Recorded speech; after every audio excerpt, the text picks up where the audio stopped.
You know, when walleye anglers fish for them along the bottom, where they may not necessarily be feeding, where they have to use a finesse presentation using a jig and a minnow or a jig and a plastic grub or a live bait rig or a worm harness along the bottom, the takes are very light. And a lot of times, you know, you have to just watch your rod tip to see if it's actually a fish or whether you're dragging on bottom. Well, let me tell you, when you fish with a crankbait, especially for these aggressive fish, they hit more like a musky strike.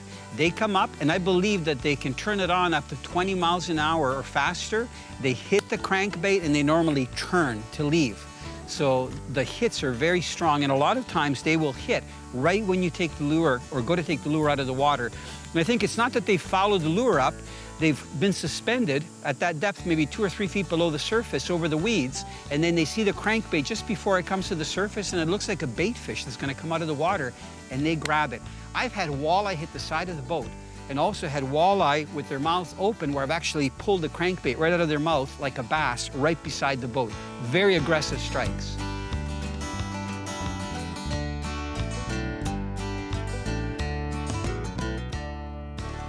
Guess what, Cheryl? I need to get the net. No, you need to keep casting. Okay. I want you to hook one, okay? Okay. So that one was just off the weed line. Yep. Actually, where we dropped the bait cloud ball earlier. It's right on the edge. So I aimed right for that cottage. See Wow, that? look at that one. Isn't it beautiful? See the cottage down there? Can Yeah. you reach that cottage on the point? Yeah. That's your line, okay? I'm gonna let you fish at the front. I'm gonna walk him to the back. I'm gonna try landing him with my hand again so that we don't have to deal with, you know, getting the treble hooks out of the net. Remember what I said about them being hooked on the back hook if we're gonna get them? Because I missed 3 hooks, Cheryl? Yeah. This one's got 1 hook only in its mouth. And it's the back Right hook? at the back, yeah.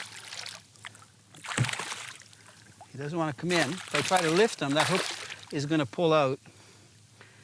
How are you doing there? Yeah, you found the weeds. This is good. Do you want me to get the net, or No, are you good? you know what? If he gets off, it's fine. He grabbed a bunch of weeds. Okay, got him. So I was just going to show you. Let me just walk up there. So look at, I was going to, you know when I missed the other ones? Yeah. You know how earlier we were hooking them with the front hook in their Right, mouth? Look. yeah. 1 hook only, and it's the back hook, not the front hook. Right. So that tells me that they're really, you know, not speeding up to like 30 miles an hour to grab it. For some reason, maybe because, I don't know, conditions have changed, the wind's not blowing from the east. They're beautiful. They're a gorgeous fish. Yeah. It's interesting that they're all about the same size. We got a couple of bigger ones, but no real monsters. Okay, I don't think he's gonna take long. Beautiful. Oh, man. Come on, face that way. Are you gonna go? What are you gonna do? He's just getting his breath. Freedom! Then he takes off like a bullet.